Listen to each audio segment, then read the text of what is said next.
Okay, let's unpack this. That feeling, that immediate sort of quiet density, when you find yourself standing at a threshold, a door, maybe, you didn't consciously choose to walk towards, but somehow your feet just knew the way. They recognized the geometry of it all before your mind even caught up, before you could put a name to it. It's like a door is just slightly ajar, not wide open, not really an invitation, but enough. Enough for the air inside to feel different. It thickens around you. Yeah. And it feels like it pauses somehow and remembers you being there. Yeah. You step over the line, and then it hits you. You never needed to knock. This place, this house, it was built for you, it was waiting. And what's really defining about this experience, I think, is that this house, this architecture, it's not somewhere you went to. It's more like a house that arrived in you. It set down its foundations deep, deep down in your earliest dreams, or maybe in those feverish moments, or just those seconds right before you wake up, and everything's still soft and permeable, and it waited. So not impatiently, not like a person waits, or like, well, with the tide. It just knows the moon's rhythm. It's inevitable. Right. So our deep dive today, it isn't really about finding answers, is it? Or, flipping switches to see better. It feels more like we're trying to understand the actual blueprints, the architecture of our own longing. Yeah, understanding the shape of what held us. And maybe in doing that, just gently letting ourselves become the thing we've been hiding from. So the moment you're fully inside, you're faced with this hallway, just endless. Yeah. And it doesn't go straight. It bends, it kind of warps, almost like a thought you tried really hard to forget but couldn't quite shake. Yeah. And you notice the wallpaper peeling away. You see how it's like layers of time. Underneath the faded top layer, there's older stuff. Maybe these dizzy floral patterns from childhood, crayon marks, really fierce ones. And then there's this stain, shaped exactly like a small hand reaching out. Unforgettable. That stain, yes. That feels like the key, doesn't it? It's almost the compass for the whole place. It's like the signature of maybe a boundary that was crossed, or a touch that was pulled away too soon the first time the outside world really pressed in. Yeah. And you just feel this urge to keep moving down the hall. Because movement helps, right? It masks that trembling inside. Totally. But maybe the house itself allows that movement. Yeah. Because walking, it's safer than stopping, safer than choosing. It's a kind of safe denial, perhaps, preferring the journey over the destination because the destination might ask too much. Exactly. And that feels like safety in the moment. All these doors, so many, dark wood, none of them locked, but none labeled either. Yeah. Just possibility behind each one. Yeah. And you hear things, little sounds, like a creak that sounds almost like a lullaby, but slightly off. Or sometimes it sounds like a sob, but muffled, like it's wrapped in silk. Yes, the body is listening here, even if the mind wants to block it out. The body remembers things, like the actual weight of blankets that felt safe, like a hug, or that sudden sharp chill of cold floorboards under your feet at night when you're small and searching for something. Yeah. So the body might lean towards one particular door, not because it looked bright or promising, but because there's something behind it that just hums, low and familiar, like the vibration of a name, maybe. A name you haven't heard since you were too small to walk on your own.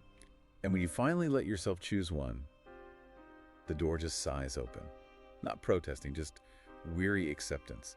You step inside, and it's this blue-tinted dusk in there. Yeah. Like the light is always fading, always leaving. The first thing you really see is the rocking chair. Moving, but empty. Ah, yes, that empty movement is so potent. Because it suggests something constant, always there, but unavailable. The echo of waiting. And there are things on the floor, a music box maybe, playing this teeny little tune over and over, and your throat just tightens when you hear it. You don't know why, you can't name the tune, but it feels like it owns a piece of your breath. And toys scattered around, like a teddy bear missing an eye, a little toy train rusted with no tracks anywhere, and a doll in a little white dress, and it has that same kind of dark stain on it. The stain, again, it really is the center, isn't it? The thing that won't wash out. It feels like the residue of swallowed desire, of that deep, hungry wanting that couldn't be met. And because that love, that need maybe, because it couldn't be received, you learn something else instead. You learn to perform. Perform the role of the child that was needed or expected instead of just being the child who needed. Right. And you find yourself kneeling down, not really to pick anything up, but just to be at that height again. The height where ceilings felt huge, like skies, and under the bed was safe, where you kept the real secrets. And that connects, doesn't it, to the next room you might find, the dark bedroom, silent, where the sheets aren't just messy, they're profoundly tangled, like a web of thoughts you couldn't smooth out, Yeah. That bed, maybe it wasn't really for rest. It became a kind of stage, a place where these silent scripts were rehearsed. You know the ones. Be quiet, be good, just be grateful for what you have. Wow. Yeah. And the tangle itself feels almost violent, like resistance, as if the sheets themselves were fighting against the person lying there, Yeah. trying to smother that ache, that unnamed ache. Which was maybe just aliveness. Pure, simple aliveness that felt too dangerous or too loud for the world you were in. Exactly. Too much. The tangle is the refusal to lie still, isn't it? It's the body's way of showing that struggle, trying to contain something huge in a small space, Right. wrestling with yourself when you don't feel you deserve the whole bed. So you move on from there Yeah. and you pass that mirror. That's always a sharp moment because it doesn't show you now standing there, shows you crying, not loudly, just silent tears streaming down, even though your face is dry right now. Mm-hmm. Then you step through an archway. It's draped in this heavy velvet. The color, it's like old bruises, Mm-hmm. faded but still there. That mirror. It's never a trick in this house. It's always a truth. A difficult one, maybe. Those tears aren't about sadness right now. They're release. Pure release. The saltwater baptism, you could say, of a self that was held under for so long. And the house doesn't say stop crying. It just provides the quiet room. It says let it out. It's time. Let it out. Yeah. And beyond that velvet archway is the nursery. The Yeah. crib is empty, but the mobile above it is turning slowly. No breeze, but it's moving. And on the dresser, there's a bottle, like a baby's bottle. It's warm, and you notice it's half full. You find yourself moving towards the rocking chair in the corner, a heavy wooden one, and you feel it start to move, that gentle rhythm, even before you sit down. That's the core of it, isn't it? Recognition, that bottle. It's not really for some phantom child. It's for you, for that part of you that still wakes up, maybe 3 a.m., with that hollow feeling behind your ribs, that ache for basic, simple nurture. And you want to hold it, maybe clutch it, but holding it feels safer than actually drinking from it. Why? Why is swallowing it so hard, even here? Because swallowing means admitting it, doesn't it? Admitting that profound thirst. Admitting the lack. And admitting lack, well, that means facing that forbidden thought to one at the bottom of the bottle. Which is, Maybe. They should have held me longer. Or they should have loved me deeper. More. Surely. The house just asks you to sit with that. Which isn't an accusation, really. It's just acknowledging a past scarcity. wow. Okay, and that sitting, that acknowledging, it leads you finally to the kitchen. The smell hits you first. Overwhelming, smells of home, but complicated. Like milk scalded deliberately. Cinnamon, yeah, but also burnt sugar. That sharp tang. Yes. The alchemy of nurture and neglect all mixed together, always simmering. And then like there's a figure at the stove. Their back is turned. You can't see who it is, just the archetype. Nurturer, withholder both. Always both. And you just sit down at the table. You feel like you have to sit. Yes, because this room is maybe the most necessary. Here, love isn't talked about. It's metabolized. It's something you take in, digest, make part of your bones. You sit because you're starving. Starving for that unspoken agreement. I am here, you are here. That's enough. Yeah. No demands, no performance needed here, just presence. Being fed by recognition. Exactly. Fed by presence. And accepting that presence, that recognition, it gives you the strength maybe for the final door. The kitchen is where you start to learn self-nourishment. The last door. Looks so ordinary. Plain wood, simple handle. Nothing special. You open it, no sound, no creak, no sigh. And you step into a room you've never seen before, but you've always known it was there. It's empty. Just White. luminous white. So quiet. But it doesn't feel like being trapped. It feels like being held.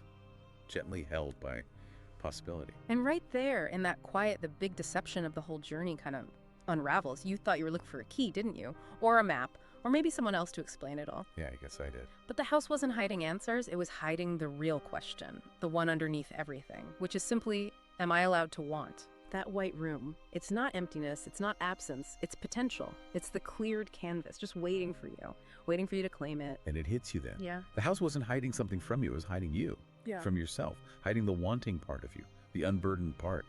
From your own judgment. The walls feel thin now, the air is clear, light. The house isn't a fortress anymore, it's like a cocoon. And it's giving you back the part of you that never really left. The part that just wasn't allowed out. Mm-hmm. And that's the final acceptance, isn't it? Realizing the rooms didn't need fixing. You changed. Not with a bang, not dramatically, but quietly, in the stillness, in the spaces between your breaths. When you chose to lean into that hum, remember, you stopped looking for what was hidden outside, and you started, slowly, carefully, honoring what was always there inside, you.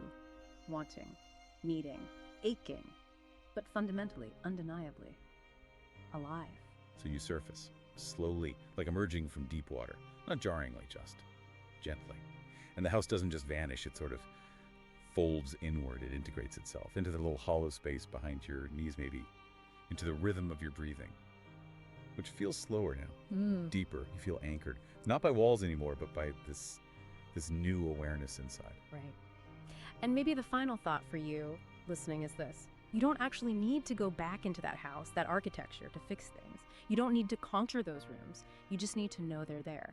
Not as a prison you escaped, but as, I know. well, as a kind of sanctuary, a place of self-knowledge. You're learning now maybe how to nourish yourself, not with complicated plans or big gestures, but just quietly, without words, without fanfare. Just presence. Your own presence in that white room of potential. The ultimate mercy, maybe, is realizing the house was never just one thing. It was all of it. A mirror, definitely. A mother, in a way. Monster, sometimes. Yeah. And a map. The only one that mattered. And the greatest gift from all of this isn't finally understanding it all, not solving the puzzle. It's just knowing. Knowing you don't have to keep pushing open those doors anymore if you don't want to. You just need to know the way back. Back to that quietest room. And know that the house, which is now inside you, is always waiting for you to return, simply to rest.